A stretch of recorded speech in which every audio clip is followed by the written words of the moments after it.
what's up, happy people? For today's video, Makoys Bagayas, kalabaw po nagwawala sa kali.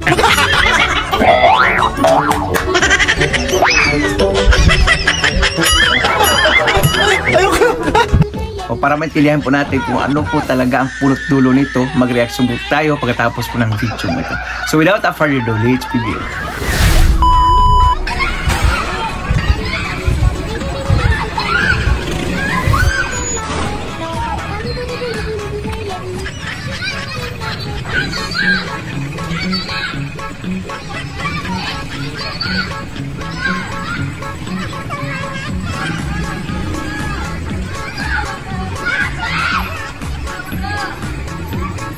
Hawatin mo na nga, Dre.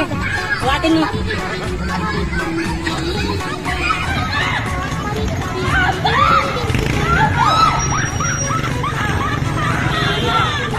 Ito yan, saan?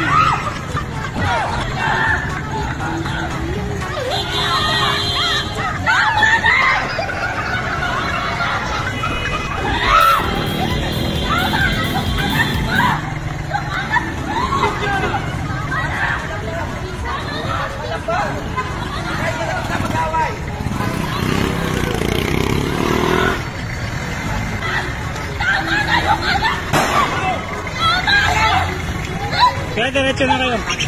Diretso na.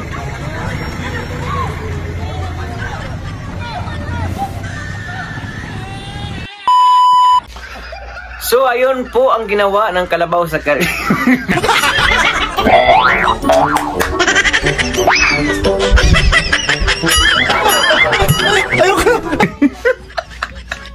Asahan po natin na may visitor siya naman po, si Idol Rafi Tulfo, Makoys Bagayas, no? Well, ito Makoys Bagayas, pag andyan po talaga sa kalye Makoys Bagayas, baga halo-halo na yung mga mindset o mga pag-iisip ng mga tao dyan. Yung iba cola, yung iba mainit ang ulo, yung iba ayaw talaga ayaw magpa-overtake, kahit na nagit-kit lang ng kaunti. Ay grabe, napaka-tapang na tao na.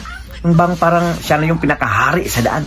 Kagaya nito ng pangyayari na Makoys Bagayas, no? Well, pwede naman po itong maiwasan basta magbigayan po tayo sa daan. Kaunting ano lang, yung git-gitan, wag po nating idaan sa init ng ulo. Dahil kagaya nito, di ba? Tama po yung sinasabi nila na ang pagsisisi ay nasa huli na. O di ba? Kagaya nito, kung ireklamo to sa DSWD, kasi yung anak niya nakakita minor de edad di ba? Iyak ngayon ang tatay kung kakasuhan ngayon sa DSWD. Di ba? Kaya minsan kasi tayo Makoys Bagayas, dapat mag-isip-isip din muna tayo, no, kung ano yung mga moves na gagawin natin. Dahil nasa huli po talaga ang pagsisisi. Di ba? Kunwari, itong driver ng jeep na to, kung lalapit kay Idol Rafi Tulfo, na kahit hindi lang tungkol sa kanya, paano kung isasabi niya kay Idol Rafi Tulfo na mayroong minor edad doon, yung anak niya? Diba? Alangan naman, pababayaan na lang po yun ng taga DSWD, nakita po nila.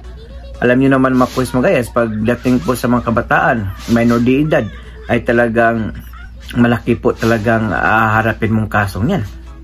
Diba?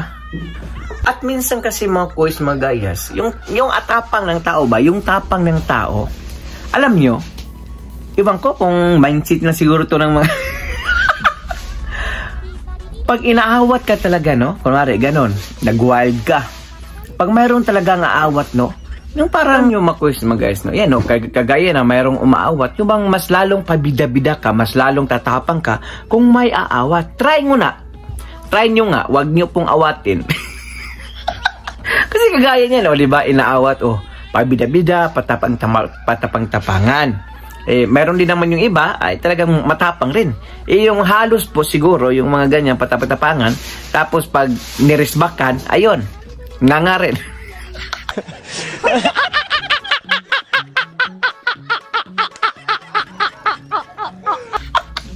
Diba? Kaya, please lang, kung makita po kayo sa daan, basta hindi lang magdala ng mga patalim o mga barel, huwag nyo pong awatin, hayaan nyo yan. Titigil din yan.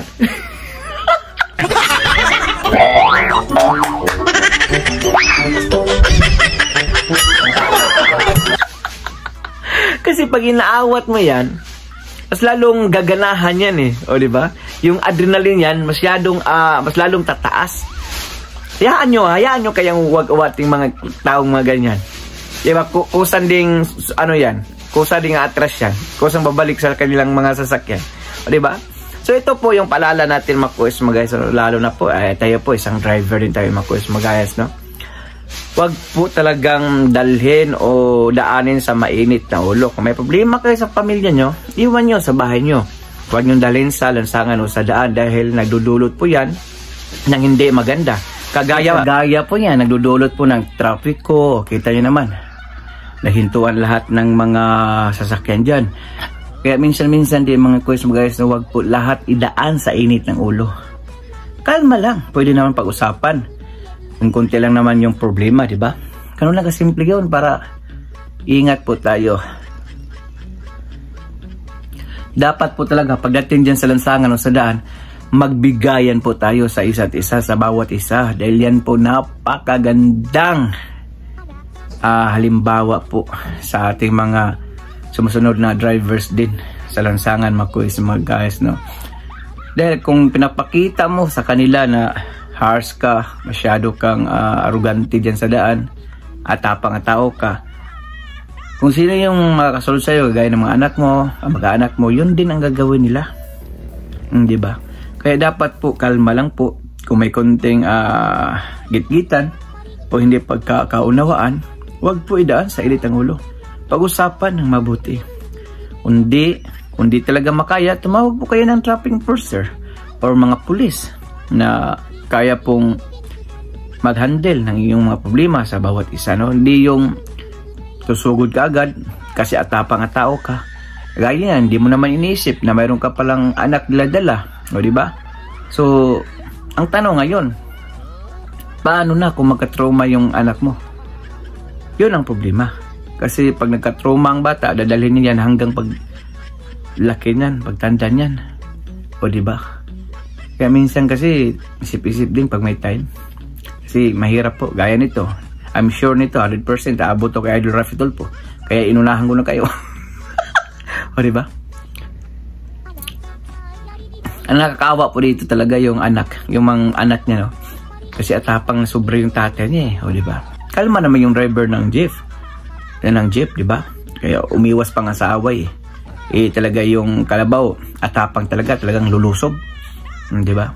Hindi po natin maiwasan yan sa kali. Talagang nandyan po ng mga taong maganyan, no?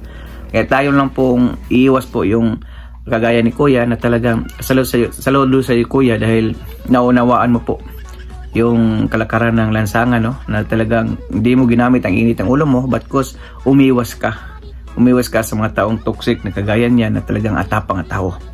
Di ba? Dahil umabot po kayo sa dulo ng ating video, may karapatan po kayong mag-like, share, and subscribe. So for now, I'm God Pilipinas. God first, God bless all, peace.